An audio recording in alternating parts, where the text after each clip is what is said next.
textbooks quoted the Bible and used it as part of the alphabet, and earlier Supreme Court cases ruled that a school must teach religion and the Bible. Therefore, on what possible basis can the 1963 court justify its ruling to stop the use of the Bible in schools? The court always explains its decision in written form. That 1963 case was no different. If you go to a law library and examine the text of that decision, you will find why the Bible had to be removed from school. In its written decision, the court noted that, quote, if portions of the New Testament were read without explanation, they could be and had been psychologically harmful to the child. Now that's quite a statement.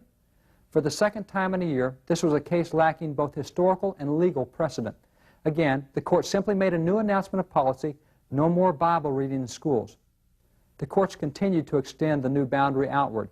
In 1965, in the case Reed v. Van Hoven, the court determined that it was possible for students to pray over their lunch at school so long as no one knew they were praying.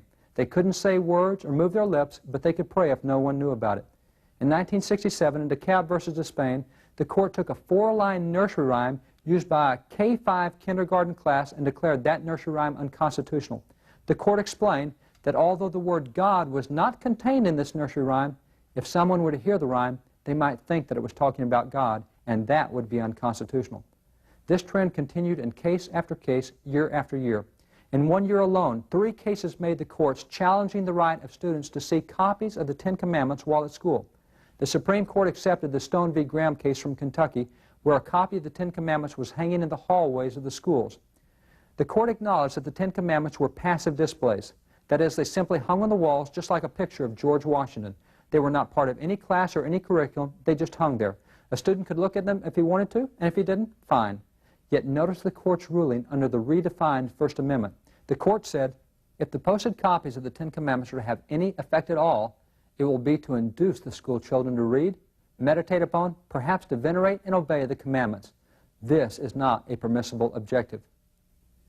That's quite a statement. You can't let kids see the Ten Commandments because if they do, they might obey them. Things like don't steal, don't kill, and that would be unconstitutional. When the court declares something unconstitutional, it is inferring that our founding fathers, the men who drafted the Constitution, would have opposed it. Yet notice what James Wilson had to say about this. James Wilson was a signer of the Constitution, an original justice on the U.S. Supreme Court, and co-author of America's first commentaries on the Constitution. Certainly he's qualified to speak to the intent of the Constitution, and he explained, human law must rest its authority ultimately upon the authority of that law which is divine. Far from being rivals or enemies, religion and law are twin sisters. Indeed, these two sciences run into each other. The divine law forms an essential part of both. Our founders were clear about the important and inseparable role that religious principles played in the public life of the nation. The entire controversy over God and religious activities and teachings in school had begun with the 22-word prayer in the Engel Vital case. That 22-word prayer, the prayer that led to the removal of all prayers from America's schools, simply said, Almighty God, we acknowledge our dependence upon Thee, and we beg Thy blessings upon us, our parents, our teachers, and our country. That prayer, which only acknowledged God and didn't even contain the word Jesus, was a bland prayer. It was so bland that 8 years later, when a court was discussing that prayer, it described that prayer as a, quote, to whom it may concern prayer. That bland prayer acknowledged God only once. That one acknowledgement of God is the same number of times that God is acknowledged in the Pledge of Allegiance and only 1/4 the number of times that God is acknowledged in the Declaration of Independence. Yet it was unconstitutional. Since this simple prayer acknowledged God, the court went so far as to find out what percentage of the nation did believe in God. In the 1963 case, Aberdeen v. Shemp, the court reported that only 3% of the nation professed no belief in religion, no belief in God. 97% of the nation believed in God. That prayer was consistent with the beliefs of 97%.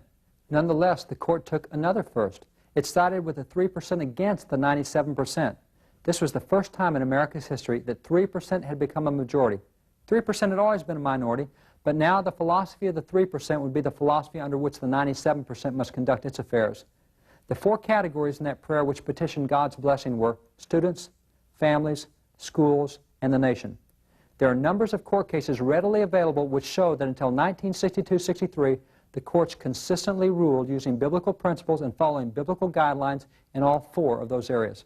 For example, In the area of families, even in 20th century divorce cases, a court explained that divorce was allowed for very few reasons, and that the reason was because the Bible allowed very few reasons. The court pointed out that it had not made the family, God had. Therefore, it didn't have a right to regulate something it had not made. The courts even went into a Bible lesson. It explained that in the beginning, God had made Adam and Eve. God made the first family, and then the court continued through a history of God's dealings with the family, concluding that since it was God who had created the family, the court would use His rules in dealing with it. The same policy not only held with the court's rulings on families, but also in the court's rulings on the nation, schools, and students as well. But in 1962-63, the Supreme Court reversed that position and announced that those rules and policies caused, quote, psychological damage. Did the court's decision to change national policy and to separate God's principles from its rulings have any effect? Let's examine each of the four categories, beginning with students. That which occurred with students following the removal of religious principles was perfectly predicted by George Washington in his farewell address when he said, "And let us with caution indulge the supposition that morality can be maintained without religion. Whatever may be conceded to the influence of refined education on minds, reason and experience both forbid us to expect that national morality can prevail in exclusion of religious principle." Washington warned that to remove religious principles would be to lose national morality. Notice the accuracy of his warning. This chart shows pregnancies for unwed girls ages 15 through 19. For decades prior to 1962-63, birth rates for unwed teen girls had remained relatively stable. However, with the court's separation of religious principles from students, birth rates for unwed girls have now increased every year since 1962-63. This chart represents pregnancies for high school girls, but even birth rates for girls 10 through 14 years old have increased 553% since the removal of religious principles. This is a strong correlation. Perhaps it's merely coincidental, but it is both complete and striking.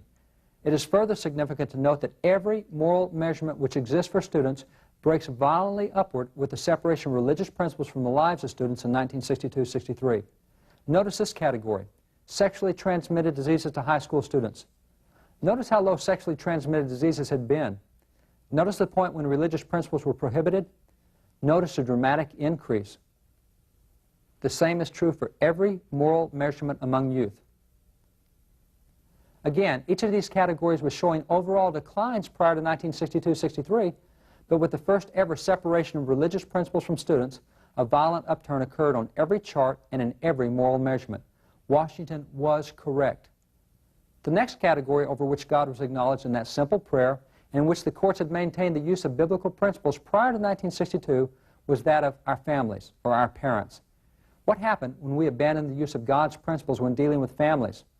Consider the area of divorce. Statistically, the divorce rate had been steadily declining for years and even decades prior to 1962-63. Beginning in 1963, the divorce rate skyrocketed. The United States has now become #1 in the world in the rate of divorce. It is again striking that every measurement related to the breakup of the family statistically skyrocketed in 1963 with the separation of biblical principles from public policy. Single-parent families are now up 140%. Single-parent families with children are now up 160%. Even family morality is dramatically different. Unmarried couples living together are now up 536%. Again, each of these categories had been stable for years prior to 1962-63, and then the dramatic increases correlate exactly to the court's rejection of those standards which had been applied to the family for 170 years previously. The third category in which God's assistance was petitioned was our schools. What happened when we barred God and His principles from our schools? The SAT test, the Scholastic Aptitude Test, is an excellent indicator.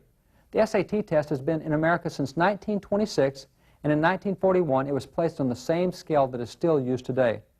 Prior to 1963, there were never more than 2 consecutive years where the scores either rose or declined. But beginning in 1963, scores plummeted for 18 consecutive years. Unprecedented. Scores are now so low that the Department of Education states that this is the first time in America's history that we are graduating out a generation of students who academically know less than their parents did. The SAT test is the same test their parents used. It's been the same since 1941, yet there is nearly an 80-point difference between the two generations. In 1962, there were only 1,000 Christian schools in the nation, but once it became obvious that things like prayer, Bible, and the Ten Commandments would be forbidden, there was a marked explosion in the number of religious and particularly Christian schools. By 1984,